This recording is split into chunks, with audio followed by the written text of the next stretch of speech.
नमस्कार, बहुत बहुत स्वागत है आपका। मैं हूं आपके साथ ऋतु ज्ञानवानी। आप देख रहे हैं हमारा खास पॉडकास्ट जिसमें आज हम बात करने वाले हैं अमेरिका और ईरान के वॉर की। आखिर स्थितियां क्या हैं और जो सीज़ फायर है क्या वाकई वो स्टेबल है या उसमें जो हम तनाव की स्थितियां, बयानबाजी हम बार बार देख रहे हैं, उसमें बड़े बदलाव या युद्ध और ज़्यादा बढ़ सकता है। हम बातचीत भी करेंगे इस पर। हमारे साथ शरद कॉलेज जी जुड़े हुए हैं। शरद जी, बहुत स्वागत है आपका। हम स्टेबिलिटी नहीं देख पा रहे हैं। सीज़ फायर का नाम तो दे दिया गया, पर आखिर वो सीज़ फायर कितना आपको मजबूत या अच्छा दिखता है, या शांति आने वाले समय में शांति के संकेत ये सीज़ फायर देता है? देखिए, सीज़ फायर बहुत फ्रेजाइल है, बहुत नाजुक परिस्थिति में है और आज सीज़ फायर को 40 दिन से ऊपर हो चुके हैं वैसे तो। पर मुझे लग रहा है कि पहले ही ये युद्ध मिलिटरीली चल रहा था, यानी कि इस पे ड्रोन्स चल रहे थे, बॉम्ब गिर रहे थे, मिसाइल्स चल रही थी। अब ये युद्ध स्ट्रेट ऑफ हॉर्मुज पर केंद्रित हो गया है, क्योंकि जब से अमेरिका ने वहाँ पर नाकाबंदी करी है और वहाँ से शिप्स का आना जाना हुआ है, तो ऐसा समझिए कि मिलिट्री से ये आर्थिक रूप में आ गया है, क्योंकि दुनिया भर में क्रूड ऑयल का कीमत बढ़ना। अब सवाल ये है कि अमेरिका की हर दूसरे दिन धमकी आती है और प्रस्ताव आते हैं। इस समय जो मेन मुद्दा आज जब हम बात कर रहे हैं, मेन मुद्दा ये है कि अमेरिका चाहता है कि अपना 450 किलो के आसपास का जो यूरेनियम है, ईरान वो उसको हैंड ओवर कर दे। मैंने किसी मीडिया प्लेटफॉर्म पर थोड़ा मजाक में बोला, जैसे वो शोले का एक डायलॉग था, ये हाथ मुझे दे दे ठाकुर, आपको याद होगा। तो इसी प्रकार से अमेरिका कह रहा है ये यूरेनियम मुझे दे दे ठाकुर। तो ऐसे अब वो यूरेनियम देने को तैयार नहीं है बिल्कुल भी। वो कह रहे हैं कि यूरेनियम हमारा है और हमारी मर्जी, हम इसकी कब एनरिचमेंट करें थोड़े टाइम के लिए टाल सकते हैं, पर हमें आप इस काम करने से रोक नहीं सकते। इस बात को लेके डोनाल्ड ट्रंप नाराज है कि ये जब तक ये स्वीकार नहीं करेंगे शर्त, तब तक हम स्ट्रेट ऑफ हॉर्मुज से नाकाबंदी ना तो हटाएंगे और आपके ऊपर फिर से हम मिसाइल चलाएंगे। और डोनाल्ड ट्रंप के बयान आते हैं, कभी वो आपने देखा होगा, कभी वो जीसस क्राइस्ट बन जाते हैं, कभी वो डॉन बन जाते हैं हाथ में गन पकड़ के, एविएटर्स पहन के, कभी वो नेवी के सेलर बन जाते हैं टोपी पहन के और कि पानी से अब मैं अटैक करूंगा।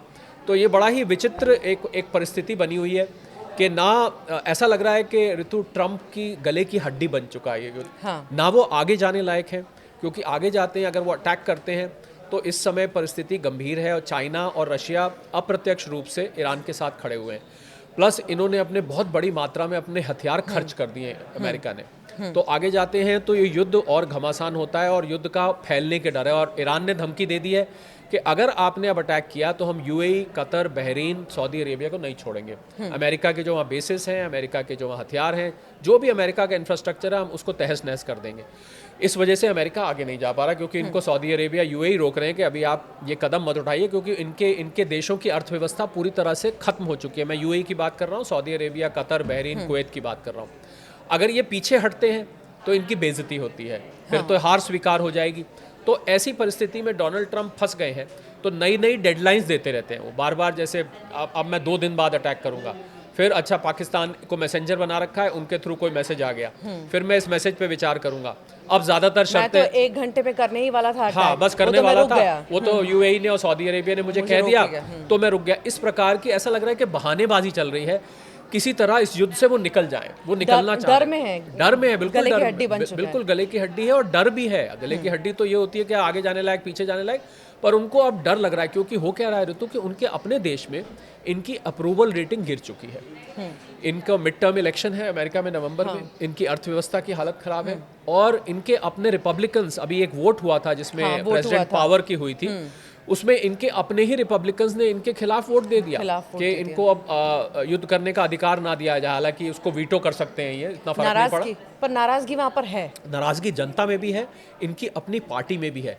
तो इसलिए अब ये फंस गए हैं, ये उसमें से निकलना चाहते हैं, पर क्योंकि फंसे हुए हैं तो धमकी पे धमकी देते जाते हैं। अपने आप को सुपर पावर बताते हैं, तो धमकी देना इनको लगता है कि मेरा तो हक है कि मैं इनको धमकाऊंगा, जितना धमकाऊंगा। परंतु अब परिस्थिति है कि ईरान धमकी में आ नहीं रहा है। वो भेड़िया आ गया वाली कहानी सुनी है ना आपने, तो एक लिमिट पर आके आप भेड़िया आ गया, जो लड़का चिल्लाता था, उसकी बात पे विश्वास करना बंद कर देते हैं। आक्रामक रूप अख्तियार कर लिया ईरान ने भी कि भाई अब जो भी हो। उन्होंने कहा आप आइए, आर पार की लड़ाई आप करिए, आर पार की लड़ाई, हम तैयार हैं और हम आपको ऐसा जवाब देंगे। और इस बात से ये डरे हुए हैं। दूसरा इसमें चाइना और रशिया का जो मैंने आपको जिक्र किया ऋतु, ये बहुत बड़ा फैक्टर है क्योंकि अब ये सामने आ चुकी है बात कि चाइना और रशिया ने ईरान की मदद की है और आगे भी मदद कर सकता है। और अगर ऐसा होता है तो आपको पता है कि डोनाल्ड ट्रंप दुश्मनों को दोस्त बना लेते हैं, दोस्त को दुश्मन। चाइना रशिया उनके उनके दुश्मन है, पर वहां जाके वो दोस्ती का वो दिखाते हैं। रशिया से भी वो प्यार मोहब्बत की बात करते हैं और भारत, इंडोनेशिया, वियतनाम ये उनके दोस्त हैं, यहाँ से वो दुश्मनी वाली हरकत करते हैं। तो मुझे लग रहा है कि चाइना रशिया फैक्टर की वजह से आगे नहीं बढ़ पा रहे, ईरान की धमकी की वजह से आगे नहीं बढ़ पा रहे,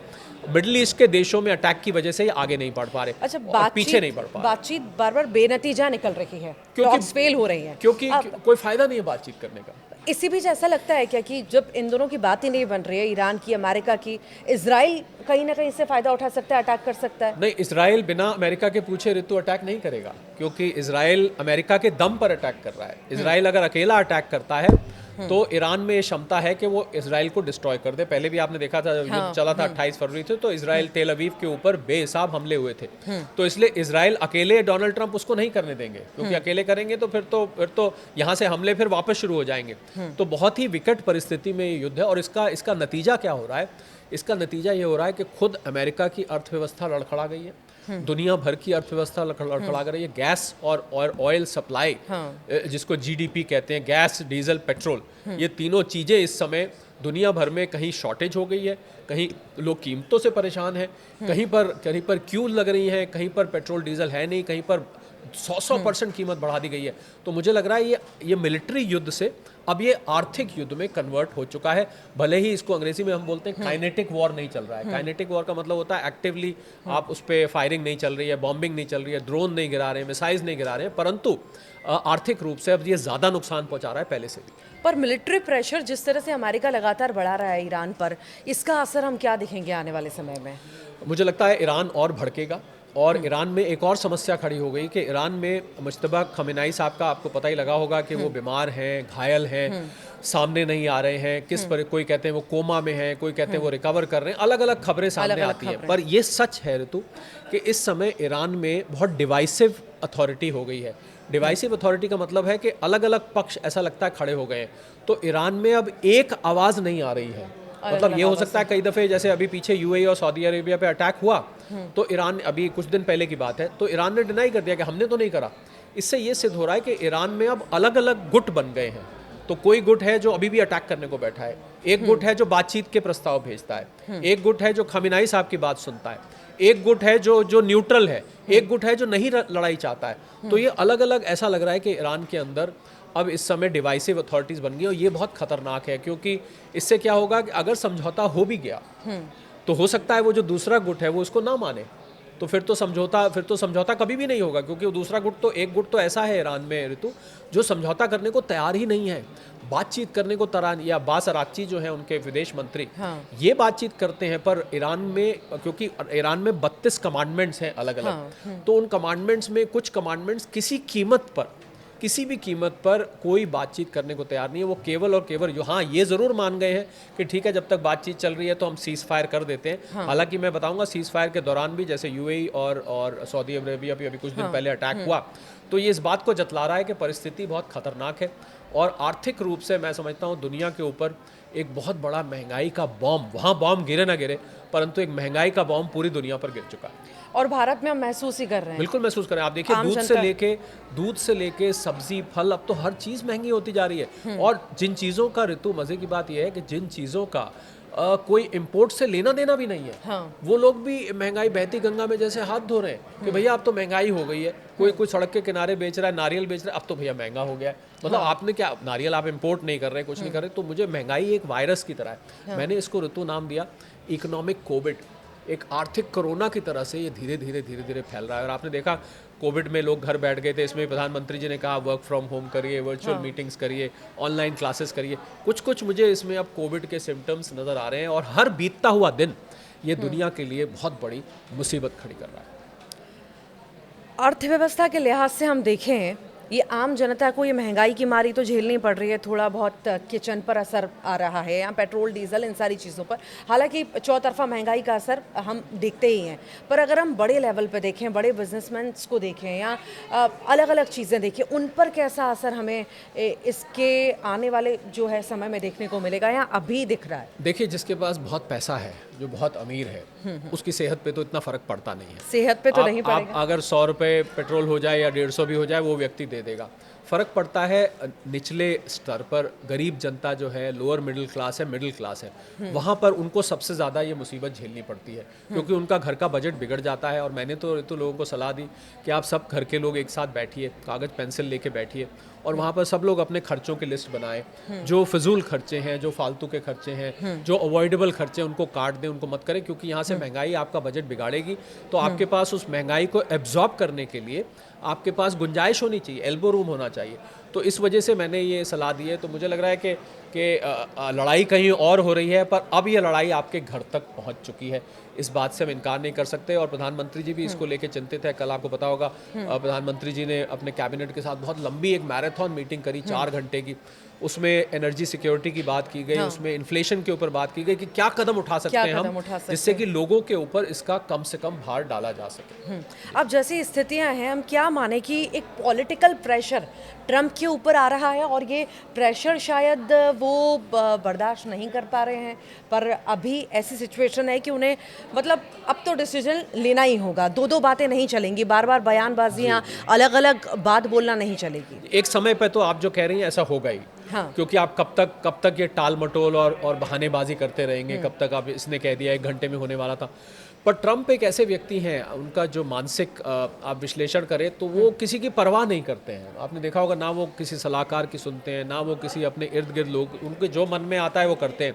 और सबसे बड़ी खतरनाक बात क्या है कि सुबह कुछ और कहते हैं, दोपहर को कुछ और कहते हैं, अगले दिन कुछ और कह देते हैं, एक बात पर टिकते नहीं हैं। तो ये भी एक खतरनाक बात है, क्योंकि ऐसे में क्या है कि जो दूसरी साइड व्यक्ति है, वो कोई भी निर्णय स्थिर तौर पे नहीं ले पाता है, क्योंकि वो खुद पलट जाते हैं। फिर जनता उनकी कैसे सुनेगी जब वोट करने की बारी आएगी? नहीं, मुझे लग रहा है कि वो ये इलेक्शन नहीं जीत पाएंगे। नवंबर में मिड टर्म इलेक्शन है। हाँ। और मैं ये भी बताऊं, इंग्लिश में हम बोलते हैं ऋतु के, he is a very bad loser. Bad loser का मतलब होता है हारते टाइम बस वो, जैसे वो गली में क्रिकेट होता था ना, तो एक जो ज़्यादा बलवान होता था वो उसको आउट हो जाता था, वो कहता था नहीं मैं तो नहीं आउट हुआ हूँ, मैं तो अभी बैटिंग करूंगा। तो उसकी इतनी ताकत होती थी कि वो बैटिंग उसको आउट होने के बाद दोबारा भी करा देते थे। हाँ। तो बस कुछ ऐसी ही परिस्थिति है, क्योंकि वो थोड़ा उनका बुली नेचर है। हाँ। तो वो हार को स्वीकार नहीं करेंगे। और आपको अगर लोगों को न्यूज़ 18 के जो फॉलोअर्स भी और सब्सक्राइबर्स हैं, उनको 2020 का मंजर वो याद हो, जब कैपिटल हिल पे जब वो हार गए थे इलेक्शन, जब बाइडन के जीतने से पहले, और लोग चढ़ रहे थे कैपिटल हिल उनके कहने से, मुझे लग रहा है अमेरिका में परिस्थिति बहुत बिगड़ सकती है। क्योंकि अगर ये हारे, जो कि निश्चित लग रहा है, तो अमेरिका में एक खतरे की घंटी बज जाएगी, और वहाँ जो इनके सपोर्टर्स को भड़काने का काम हो सकता है, कुछ भी हो सकता है वहाँ पर। तो नवंबर से मुझे डर लग रहा है, क्योंकि इलेक्शन ये हारेंगे, और हारेंगे उसके बाद ये क्या करेंगे कोई कुछ नहीं कह सकता। अच्छा, एक आखिरी सवाल, संसद में कल बहुत कुछ देखने को मिला अमेरिका की, वो क्या संदेश देता है? देखिए, अमेरिका की संसद ये बता रही है कि धीरे धीरे इनके खिलाफ जो मैंडेट है वो मैंडेट हट रहा है, और इनके अपने रिपब्लिकन पार्टीज के, और तो रिपब्लिकन्स में भी 2 ग्रुप है। हाँ। एक तो नॉर्मल रिपब्लिकन्स है, एक रिपब्लिकन्स में जो मागा ग्रुप है, जो मेक अमेरिका ग्रेट अगेन, जो आपने देखा होगा टोपी ये पहनते हैं। हाँ। वो कोर ग्रुप है, वो बहुत हार्ड कोर ग्रुप है। इनके सबसे अंग्रेजी बोलते हैं स्टॉन्च्ड सपोर्टर्स हैं, बिल्कुल कड़े सपोर्टर्स हैं। अब धीरे धीरे इनके वो सपोर्टर्स भी इनके निर्णयों की वजह से, इनकी नीतियों की वजह से, इनकी अलग अलग हरकतों की वजह से, वो धीरे धीरे इनके खिलाफ होते जा रहे हैं। तो अमेरिकी संसद भी अब ये संदेश दे रही है कि या तो ये संभल जाएं, अगर ये नहीं समझे और ये अगर मिड टर्म हार गए, तो होता क्या है कि उससे वहाँ पर संसद में, सेनेट और कांग्रेस में इनकी मेजॉरिटी कम हो जाती है। अगर मेजॉरिटी कम हुई तो ये भी अंदेशा ऋतु जताया जा रहा है कि इनको इम्पीच किया जा सकता है, यानी कि इनको राष्ट्रपति के पद से हटाया जा सकता है। और मैं समझता हूँ, क्योंकि because he is a bad loser, तो अगर ऐसा करा गया तो ये बौखला जाएंगे एकदम, और बौखला के कुछ भी कर सकते हैं।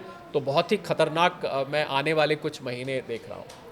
बहुत बहुत शुक्रिया शरद जी हमारे साथ जुड़ने के लिए, ये खास जानकारियाँ हमारे साथ चर्चा में शामिल होने के लिए बहुत बहुत शुक्रिया।